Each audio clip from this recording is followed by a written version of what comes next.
अल्हम्दुलिल्लाहि रब्बिल आलमीन वस्सलातु वस्सलामु अला सय्यिदिल मुरसलीन अम्मा बाद फ़अऊज़ु बिल्लाहि मिनश शैतानिर रजीम बिस्मिल्लाहिर रहमानिर रहीम अस्सलामु अलैकुम व रहमतुल्लाहि व बरकातुहू। Dear children, today we will study chapter electricity and its effect of 7 for class of science for class 7. I hope that you have notebook, pencil, etc. If you don't have any of the things, please collect it quickly. Now open this chapter from your book. बच्चों, सबसे पहले हम दुरूद पाक और इल्म इजाफे की दुआ पढ़ेंगे। तमाम बच्चे मेरे साथ मिलकर पढ़ें। अस्सलातु वस्सलामु अलैका या रसूल अल्लाह व अला आलिका व अस्हाबिका या हबीब अल्लाह। इल्म इजाफे की दुआ। रब्बी ज़िदनी इल्मा। अस्सलातु वस्सलामु अलैका या नबी अल्लाह व अला आलिका व अस्हाबिका या नूर अल्लाह। बच्चों, आज के हमारे कंटेंट्स क्या हैं? Electricity, electric current, some terms related to electricity, how it works, conventional current and electron flow, electric circuit. बच्चों, ये जो आज के कंटेंट्स हैं, इंशाअल्लाह तबारक व तआला हम इन कंटेंट्स को बहुत अच्छे से पढ़ने की कोशिश करेंगे और हम आज बहुत नॉलेज की बातें सीखेंगे जिससे अल्लाह पाक आपके इल्म में इजाफा फरमाएगा। Effects of electric current. अब हम स्टार्ट करते हैं इलेक्ट्रिसिटी से। इलेक्ट्रिसिटी क्या है? ये प्रेजेंस है और फ्लो है इलेक्ट्रिक चार्ज का वन डायरेक्शन। यानी बच्चों, किसी भी एक डायरेक्शन के अंदर इलेक्ट्रिक चार्ज का फ्लो इलेक्ट्रिसिटी की प्रेजेंस है। तो flow of electric charge in one direction is called electricity. Using electricity, we can transfer energy in ways that allows us to do common chores.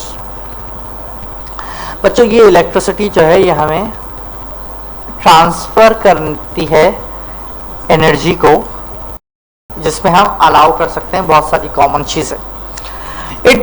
Its best known form is the flow of electron through conductors such copper wire. अच्छा, इसकी best आपको example दे दी गई कि आप अगर copper wires देख लें तो उनमें वो क्या है? वो कंडक्टर है। और बच्चों, कंडक्टर किसे कहते हैं? The material which can allow to pass electricity through them are called conductors. यानी कंडक्टर्स वो होते हैं जो अपने अंदर से हीट और इलेक्ट्रिसिटी को पास करने में मदद करते हैं, आसानी से पास हो जाती है उनमें से। Electricity can be dangerous, especially around water, because water is a form of good conductor as it has impurities like salt in it.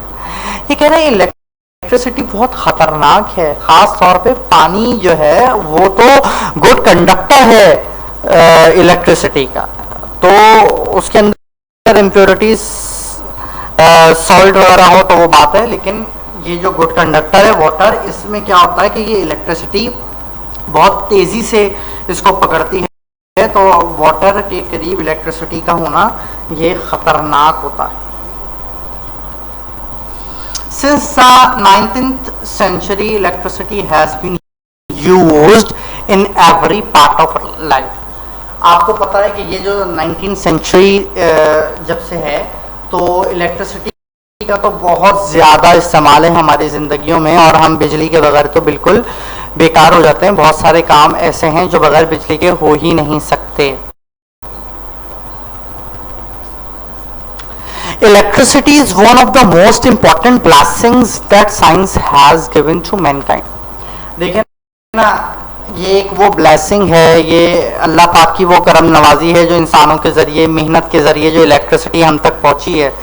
तो इससे जो हमारी मॉडर्न लाइफ है ये उसका एक ऐसा हिस्सा बना है कि अब जो है कोई दुनिया इसके बगैर ना चल सकती है, ना सोच सकती है इसके बगैर। अब आप देखिए पहले ज़माने में क्या होता था, दिए रोशन किए जाते थे, चिराग जलाए जाते थे, कैंडल्स का यूज़ किया जाता था, लेकिन इलेक्ट्रिसिटी नहीं थी, वहाँ इलेक्ट्रिसिटी का इस्तेमाल नहीं था। तो अब जो ये दुनिया है इसमें इलेक्ट्रिसिटी का बहुत अहम किरदार है और फिर हमें इसके बगैर हम कुछ काम भी नहीं कर सकते। अब आप देखें इसके थर्ड पॉइंट में लिखा है electricity has many uses in a day to day life. हमारी ज़िंदगी में दिन ब दिन बहुत काम है इलेक्ट्रिसिटी का। कैसे?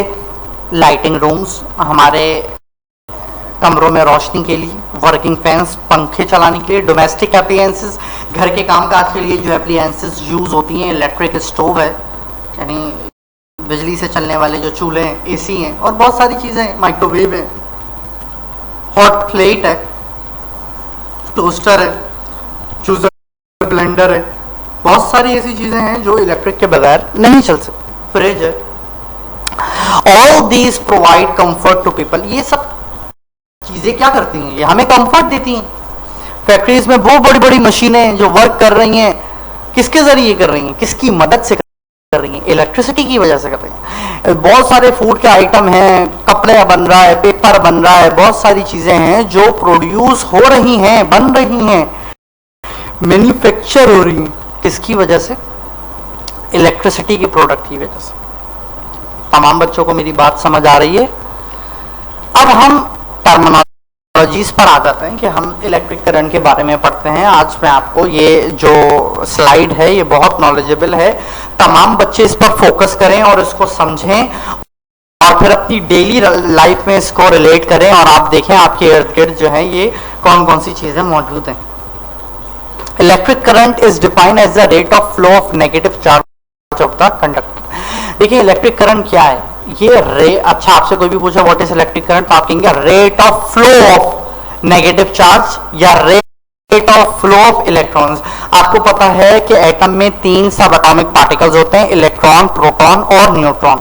तो जो इलेक्ट्रॉन होता है उसका नेगेटिव चार्ज होता है और उसका फ्लो होना, उसका रेट ऑफ फ्लो, एक तो होता है फ्लो ऑफ इलेक्ट्रॉन, तो इलेक्ट्रिसिटी अलग बात हो गई। इलेक्ट्रिक करंट की बात हो रही है तो उसमें हम किस चीज का रेट का अमाउंट जो होती है उसका लगाते हैं साहब, the rate of flow of negative charges of the conductor. Conductor में आपको भी नीचे और डिटेल में बताता हूं, पहले भी अभी मैंने आपको बताया था कि कंडक्टर क्या होता है।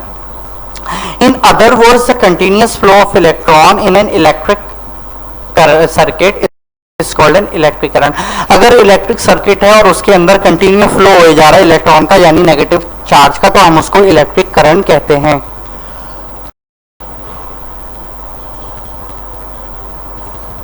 इलेक्ट्रॉन्स मूव हो सकते हैं पूरे मटेरियल के around.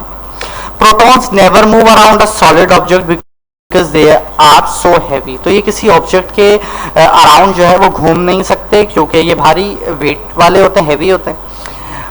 At least compare to the electron, यानी अगर हम इनका वेट इलेक्ट्रॉन से कंपेयर करें तो हैवी होते हैं। ये ऐसा नहीं कि आप समझ रहे हो कि ये जो है वो हैवी जो है वो बट्टों की तरह होते हैं और जो है इनको वैसे नहीं। अगर हम इनके कंपैरिजन करेंगे इनके वेट को तो तब बात हो रही है कि ये इलेक्ट्रॉन से ज़्यादा हैवी होता है, इसीलिए किसी भी सॉलिड ऑब्जेक्ट के अराउंड रोटेट नहीं करते। अब हम बात करते हैं कंडक्टर और इंसुलेटर की कि ये क्या होते हैं। अब material that let's electrons move around is called a conductor. मैंने आपको आसान अल्फाजों में पहले ही बता दिया था कि जो इस बात को अलाउ कर दे अपने अंदर से इलेक्ट्रॉन फ्लो और मूव कर दे उसको हम कंडक्टर कहते हैं। A material that keeps each electron tightly in a place is called an insulator. अब इंसुलेटर क्या होता है? इनमें से तो पास नहीं हो सकता, इसमें से तो इलेक्ट्रिक करंट पास ही नहीं हो सकता। एग्जांपल्स कंडक्टर और इंसुलेटर की हम पढ़ लेते हैं। Examples of conductors are copper, aluminium, silver and gold. इनमें से इलेक्ट्रिसिटी पास हो जाएगी, हीट पास हो जाएगी। अब इंसुलेटर्स क्या है? रबर हो गया, प्लास्टिक हो गया, वुड हो गई। आपने अक्सर देखा है बिजली से अगर खुदा न खास्ता कोई हादसा वगैरह हो जाता है या बारिशों के दिनों में कोई ऐसी स्ट्रेटेजी हो जाती है कि ये मसले मसाइल दरकार, तो आपने देखा होगा लकड़ी के जरिए इसको हिलाया जाता है, लकड़ी के जरिए तार हटाया जाता है, क्योंकि ये बैड कंडक्टर हैं। इससे क्या होता है कि बिजली का असर नहीं होता। Electric current inside a conductor, electron bounce around but they do not keep going in one direction for long. आपको पता है कंडक्टर में इलेक्ट्रॉन्स बाउंस होते हैं, लेकिन ये एक डायरेक्शन में ज्यादा देर तक बिल्कुल नहीं चल सकते। If an electric field is set up inside the conductor, the electron will all start to move in the direction opposite to the direction the field is pointing. अब चूंकि इलेक्ट्रॉन का नेगेटिव चार्ज है, तो जब electron conductor में setup हो जाते हैं और मूव होना शुरू होते हैं, तो फिर ये अपोजिट डायरेक्शन में इसकी फील्ड पॉइंटिंग होना शुरू हो जाती है। मिसाल देखें, battery can make an electric field inside a conductor. अब एक बैटरी है वो इलेक्ट्रिक फील्ड बना लेती है, किसमें? कंडक्टर में। अगर इसके जो एंड्स हैं उसके वायर्स कनेक्ट कर दिए जाएं टू एंड से बैटरी के, तो क्या होगा? क्या कहलाते हैं वो? इलेक्ट्रोड्स कहलाते हैं। और ये लूप करती है, was made is called an electrical circuit. ये क्या कहलाता है? इलेक्ट्रिकल सर्किट बन जाता है, ये इसलिए इलेक्ट्रिकल सर्किट कहलाता है। देखें आप किस तरीके से ये डायग्राम है, और आपको इस तरीके से समझ आ जाएगी डायग्राम के इस तरह फ्लो करता है, फ्लो ऑफ इलेक्ट्रॉन और फिर पॉजिटिव और नेगेटिव चार्ज। देखें आप, और ये पूरा एक डायरेक्शन दे दी, एक पूरा पाथ दे दिया, और इस तरीके से ये घूमते हैं इलेक्ट्रॉन्स। अब रिलेटेड टू इलेक्ट्रिसिटी जो कुछ टर्म्स हैं हम वो भी आज सीख लेते हैं ताकि आपके इल्म में और इजाफा हो जाए। करंट, करंट क्या है? अमाउंट ऑफ इलेक्ट्रिक चार्ज है जो फ्लो हो रहा होता है। Current is the amount of electric charge that flows. ये डेफिनेशन आप याद कर लें, आपको बहुत काम आएंगी। वोल्टेज क्या है? ये एक पोटेंशियल डिफरेंस है जो पुश हो रहा होता है बिहाइंड द करंट। कहते हैं ना कितने वोल्ट आ रहा है, कितने वोल्टेज, तो वो यही है। It is the amount of work per electric charge that an electric source can do. अब इलेक्ट्रिक सोर्स कोई भी है, वो जो काम कर रही है उसमें कितना इलेक्ट्रिक चार्ज है, अमाउंट ऑफ वर्क कितना है, वो ये सब वोल्टेज बताता है। रेजिस्टेंस, ये क्या है? ये एबिलिटी है सब्सटेंस की to slow the flow of the current. आपने ऐसा देखा होगा बड़े बड़े जो कार्ड्स होते हैं इलेक्ट्रिक सप्लाई के, उसमें रेजिस्टेंस लगी होती है। ये क्या करते हैं? फ्लो ऑफ करंट को स्लो करते हैं, रिड्यूस करते हैं उसके रेट को, eight which the charge flows through the substance. जो चार्ज फ्लो हो रहा होता है उस सब्सटेंस के थ्रू। इलेक्ट्रिकल एनर्जी, ये क्या है? एबिलिटी है to do work by means of electric device. Electric device में जो भी वर्क हो रहा होता है, जो भी एबिलिटी होती है, वो क्या है? इलेक्ट्रिकल एनर्जी है। और ये कंजर्व प्रॉपर्टी है, meaning that it behaves like a substance and can be move from one place to place. अब क्या होता है? ये बिहेव करती है एक सब्सटेंस की तरह, और ये एक मूव होना शुरू होती है प्लेस टू प्लेस। मिसाल के तौर पे अलोंग द ट्रांसमिशन मीडियम और इन अ बैटरी। आपने देखा ट्रांसमिशन मीडियम है और एक बैटरी है, तो उसमें इलेक्ट्रिक एनर्जी मेजर्ड होती है। किस में होती है? जूल में होती है या किलोवाट आवर्स में होती है। इसको हम kWh कहते हैं। आपने अक्सर जो है वो बिजली वालों के जो रूम्स बने होते हैं डेंजर्स वाले, उसमें आपने kWh लिखा हुआ देखा होगा, वो किलोवाट आवर्स होता है। इलेक्ट्रिक पावर, इलेक्ट्रिक पावर क्या है? Is the rate at which electric energy is being used, stored और ट्रांसफर्ड। इलेक्ट्रिक पावर ये वो रेट है जिसमें इलेक्ट्रिक एनर्जी यूज होती है, स्टोर होती है और ट्रांसफर होती है, उसको हम इलेक्ट्रिक पावर कहते हैं। आ रही है बच्चों बात समझ में? अब आप ये देखेंगे इलेक्ट्रिक पावर, तो इसमें हम यूज भी कर रहे हैं, स्टोर भी कर रहे हैं और ट्रांसफर भी कर रहे हैं। तो बच्चों आज का जो लेक्चर था उसमें जो हमारे कंटेंट से और हमने जो आज की इतनी सारी बातें सीखी हैं, तो आप लोगों ने इसको अपने माइंड में रखना है, की पॉइंट्स नोट डाउन कर लेने हैं और ये टर्म्स जो हैं वो आपने अच्छे से याद कर लेंगे। Dear children, I hope that everything what have taught in this lesson is clear to you all. Kindly please revise it at your home. May Allah strengthen your memory. Ameen.